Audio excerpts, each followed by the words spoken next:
दोस्तों अगर आप भी चाहते हैं टीम इंडिया वर्ल्ड कप जीते तो हमारी इस वीडियो को लाइक जरूर कीजिएगा। दोस्तों कप्तान रोहित की T20 नॉक के बाद भारतीय बल्लेबाजों ने तो कछुए की रफ्तार से ऑस्ट्रेलिया के सामने घुटने ही टेक दिए। टीम इंडिया 250 रनों तक पहुंचने के लिए तरस गई तो पूरी दुनिया में हड़कंप मच गया। जहां एक तरफ महेंद्र सिंह धोनी से लेकर सचिन तेंदुलकर का गुस्सा फूट पड़ा है, वहीं दूसरी तरफ पॉन्टिंग ब्रेटली से लेकर शोएब अख्तर तक ने भारत का मजाक उड़ाते हुए जो कह दिया, उनकी बातें सुनकर सच में आप भी दंग रह जाएंगे। तो आखिर भारत की खराब और स्लो बल्लेबाजी पर क्या कुछ रहा दुनिया भर के दिग्गजों का रिएक्शन, उनके बयान तो हम आपको दिखाएंगे ही, लेकिन उससे पहले आपको क्या लगता है इंडिया और ऑस्ट्रेलिया में कौन बनेगा वर्ल्ड चैंपियन, हमें नीचे कमेंट करके जरूर बताइए। दोस्तों जीत के रथ पर सवार टीम इंडिया अहमदाबाद पहुंची थी। फाइनल के महासंग्राम के लिए टीम इंडिया ने कमर कसी हुई थी। करोड़ों भारतीयों को भरोसा था कि हम वर्ल्ड चैंपियन बनेंगे। अहमदाबाद में रोहित की आतिशी बल्लेबाजी के दम पर हमें खतरनाक शुरुआत तो हासिल हुई, लेकिन फिर एक के बाद एक पूरा भारत का बल्लेबाजी ताश के पत्तों की तरह बिखर गया और श्रेयस अय्यर केवल 4 रन बना पाए। वहीं रोहित 31 गेंद पर 4 चौकों 3 छक्कों के बदौलत T10 के अंदाज में 47 रन बनाकर वापस लौटे। हालांकि कोहली और राहुल ने 50 रनों से अधिक की पार्टनरशिप बनाकर टीम इंडिया को थोड़ा बहुत संभाला, लेकिन विराट के 54 रन बनाकर वापस जाते ही जैसे ही ऑस्ट्रेलिया भारत पर हावी होने लगी, वैसे ही KL राहुल ने उन पर आक्रमण करने का मन बनाया। बेहतरीन बल्लेबाजी करते हुए उन्होंने अपने सामने आने वाले हर एक गेंदबाज का डटकर सामना किया। विकेट बचाकर खेलते हुए उन्होंने अपने बल्ले की रफ्तार पर काबू किया और केवल एक चौके की बदौलत उन्होंने परिस्थितियों के मद्देनजर कछुए की रफ्तार से 86 गेंद पर अपना अर्धशतक पूरा कर दिया। इसके बाद भी उन्होंने अपनी बल्लेबाजी जारी रखी। बावजूद रविंद्र जडेजा भी 9 रन बनाकर उनका साथ छोड़ गए। बस फिर क्या था, राहुल भी ज्यादा देर तक मैदान में टिक नहीं सके। 107 गेंद पर 66 के रन उन्होंने बनाए, जहां उनके बल्ले से केवल एक चौका आया था। यहां तक कि सूर्य कुमार यादव के बल्ले में भी गेंद टच नहीं हो रही थी। 28 गेंद पर 18 रन बनाकर वह भी चलते बने और 50 ओवरों में टीम इंडिया 250 रन बनाने के लिए भी तरस गई। किसी को भरोसा नहीं हो रहा था कि भारत का बल्लेबाजी क्रम इतनी बुरी तरीके से ऑस्ट्रेलिया के सामने नाक रगड़ने पर मजबूर हो गया। इसके बाद तो पूरी दुनिया हैरान है, यहाँ तक कि सचिन तेंदुलकर से लेकर धोनी का गुस्सा फूट पड़ा है। जहां एक तरफ सचिन ने कह दिया, मैं अपनी टीम से निराश हूँ, उन्हें बल्लेबाजी करने का मौका मिला था, मैंने अपने बल्लेबाजों से अच्छी बैटिंग की उम्मीद लगाई हुई थी, उनमें वह काबिलियत थी कि वह आराम से 350 रन बना सकते थे, लेकिन ऑस्ट्रेलिया के सामने इस तरीके से बिखर जाना ये उन्हें शोभा नहीं देता। यदि आज हम यह मैच हार गए तो इससे बड़ा सदमा हमारे लिए कुछ और नहीं होगा। जी हाँ दोस्तों, सचिन का तो दिल ही टूट गया है।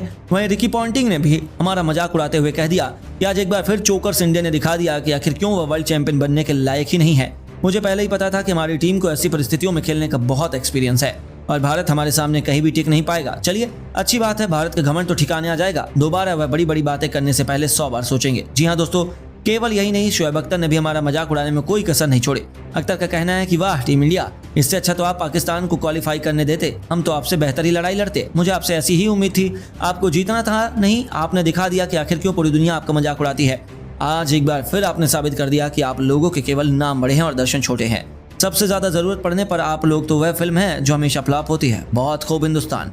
वहीं महेंद्र सिंह धोनी ने भी दोस्तों अपने गुस्से पर काबू नहीं रख पाए और टीम इंडिया को लताड़ लगाते उन्होंने कह दिया, एक बार फिर वही हुआ जिसका मुझे डर था। हालांकि मुझे लगा कि 4 सालों में हमारे खिलाड़ी ऐसी परिस्थितियों से निपटना सीख गए होंगे। रोहित ने इतनी बेहतरीन शुरुआत दिलाई, लेकिन फिर बीच में इतनी अधिक डॉट बॉल हमारे बल्लेबाजों ने खेल ली, जिससे दबाव हमारे पर लगातार बढ़ता गया और हम 250 रन तक भी नहीं पहुंच पाए। हालांकि हमारी गेंदबाजी में दम है, हम अभी भी मैच बचा सकते हैं, लेकिन बल्लेबाजों ने हमारे विश्व कप की उम्मीदों को लगभग समाप्त कर दिया है।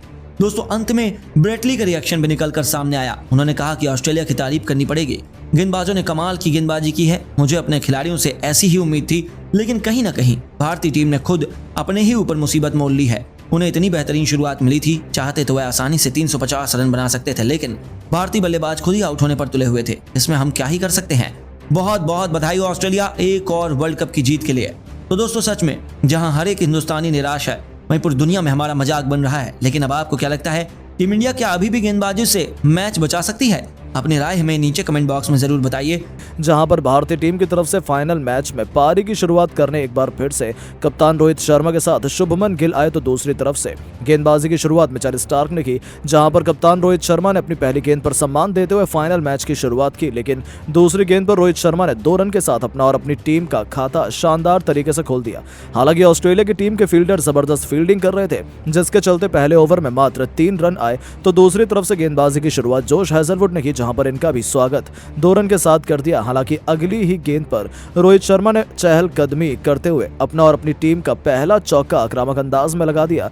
इतना ही नहीं, रोहित शर्मा ने पिछले सभी मैच की तरफ तूफानी बल्लेबाजी करते हुए इस मैच में भी तूफानी शुरुआत दी और लगातार 2 गेंद पर 2 चौके लगा दिए। तो वहीं तीसरे ओवर में शुभमन गिल ने अपना खाता 1 रन के साथ खोल दिया। तो वहीं दूसरी तरफ से जबरदस्त बल्लेबाजी कर रहे रोहित शर्मा ने चौथे ओवर में गेंदबाज जोश हेजलवुड के सामने 85 मीटर का लंबा छक्का लगाकर अपना और अपनी टीम का इस मैच का पहला छक्का लगाया। हालांकि रोहित शर्मा ने छक्के के बाद अगली गेंद पर एक और चौका लगाया और विरोधी टीम के गेंदबाजों को नेस्तनाबूद कर दिया। लेकिन इसी बीच 5 ओवर में मिचेल स्टार्क ने 30 रन के स्कोर पर ओपनिंग साझेदारी को तोड़ दिया। जी हां दोस्तों, भारतीय टीम के बेहद बेहतरीन बल्लेबाज शुभमन गिल को 7 गेंद पर मात्र 4 रन बनाने के बाद मिड ऑन पर खड़े एडम जंपा के हाथों कैच आउट होना पड़ा। इसके बाद हम बल्लेबाजी करने के लिए विराट कोहली मैदान पर आए, जिन्होंने पहली गेंद पर गेंदबाज को सम्मान दिया और अपनी तीसरी गेंद पर 1 रन के साथ अपना खाता खोला। तो दूसरी तरफ से रोहित शर्मा ने ओवर की समाप्ति इसी ओवर में जबरदस्त छक्के के साथ कर डाली। तो वहीं 7 ओवर में जैसे गेंदबाजी करने मिचेल स्टार्क आए तो उनके सामने विराट कोहली ने अपना पहला चौका जोखिम भरा शॉट खेलने के साथ लगाया। इतना ही नहीं, विराट कोहली लगातार 3 गेंद के अंदर 3 नजाकत से भरपूर चौके लगाकर चौके की हैट्रिक पूरी कर और इसके साथ भारतीय टीम ने 50 रन का आंकड़ा भी 7 ओवर के पार कर लिया और गेंदबाज को काफी परेशान किया। लेकिन इसी बीच ऑस्ट्रेलिया की गेंदबाजी में बदलाव हुआ, जहां पर 8 ओवर में गेंदबाजी करने मैक्सवेल को बुलाया गया, जिनके ओवर में 7 रन आए। तो दूसरी तरफ से 9 ओवर में गेंदबाजी करने आए पैट कमिंस ने अपने ओवर में 5 रन दिए। लेकिन इसी बीच पावर प्ले के अंतिम ओवर में कुछ घटित हुआ, जहां पर मैक्सवेल के सामने रोहित शर्मा ने लगातार 2 गेंद पर 1 छक्का और 1 चौका लगाकर 10 रन बटोरे। लेकिन इसके तुरंत बाद वापसी करते हुए मैक्सवेल ने भारत को सबसे बड़ा झटका दे दिया, जहां पर उन्होंने बेहतरीन अंदाज से बल्लेबाजी कर रहे कप्तान रोहित शर्मा को अर्धशतक लगाने से रोका और अपना बड़ा शॉट खेलने के चक्कर में ट्रेविस हेड के हाथों कैच आउट हो गए।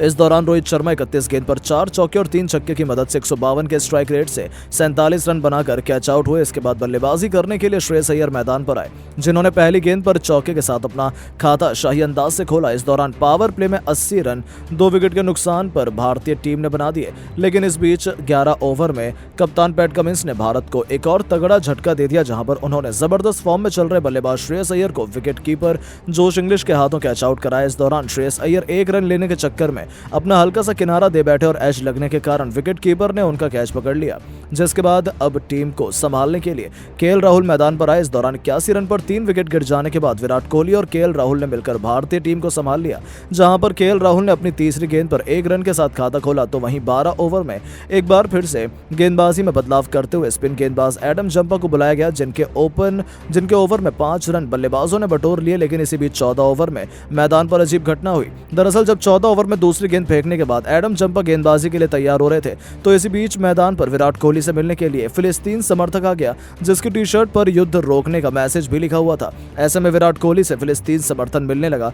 इसके बाद सुरक्षा कर्मियों ने उसको पकड़कर मैदान से बाहर किया। हालांकि जब मैदान पर दोबारा से मैच प्रारंभ हुआ तो 16 ओवर में भारत ने 100 रन का आंकड़ा पार कर लिया और इसी के साथ 25 ओवर में दोनों बल्लेबाजों के बीच अर्धशतकीय साझेदारी हो गई और 25 ओवर की समाप्ति तक 131 रन 3 विकेट के नुकसान पर बना दिया। और जैसी बल्लेबाजी चल रही थी उसे देख लग रहा था कि केएल राहुल और विराट कोहली दोनों अपना शतक लगाएंगे और भारतीय टीम को 300 रन के करीब ले जाने का कार्य करेंगे।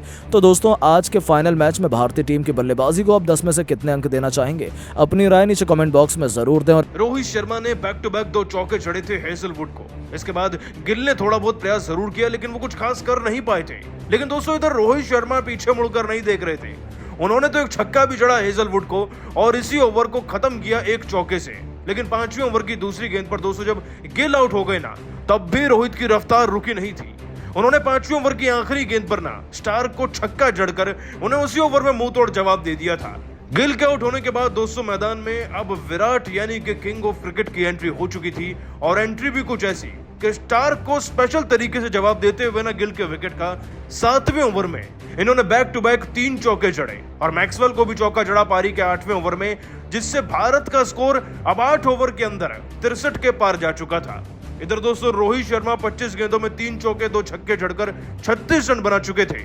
उधर विराट कोहली ने 18 गेंदों में 4 चौके लगाकर 21 रन बना दिए थे। बस अब तो इंतजार हो रहा था कि कौन सी वो घड़ी आएगी भारत के पहले 100 रन इन दो दिग्गजों के हाथों पूरे होते स्कोरबोर्ड पर। लेकिन दोस्तों इससे पहले कि 100 रन पूरे भी हो जाए ना, ये दोनों रिकॉर्ड ना बनाएं, ऐसा हो नहीं सकता। सबसे पहले तो दोस्तों आपको बता दें कि रोहित शर्मा दुनिया के इकलौते ऐसे कप्तान हैं जिसके नाम पर सबसे ज्यादा रन एक वर्ल्ड कप के एडिशन में दर्ज हो चुके हैं। उधर विराट कोहली पूरे वर्ल्ड कप के इतिहास में ऐसे दूसरे खिलाड़ी बन गए जिसके नाम सबसे ज्यादा वर्ल्ड कप में रन दर्ज हैं। इसके अलावा दोस्तों रोहित शर्मा और शुभमन गिल की जोड़ी भी ना एक ऐसी जोड़ी बन गई है जिसके नाम सबसे ज्यादा एक कैलेंडर ईयर में रन दर्ज हैं दूसरे नंबर पर। इनसे ऊपर केवल तेंदुलकर और गांगुली हैं। दोस्तों रोहित शर्मा और गिल ने मिलकर 1523 रन 2023 में बना दिए हैं। और दोस्तों आगे चलकर इन रिकॉर्ड्स के बाद भी भारत की बल्लेबाजी का तूफान जारी था। और दोस्तों रोहित और कोहली ने कुछ इस कदर अपनी पारी की शुरुआत अच्छी की थी, रिकॉर्ड्स भी बनाए थे।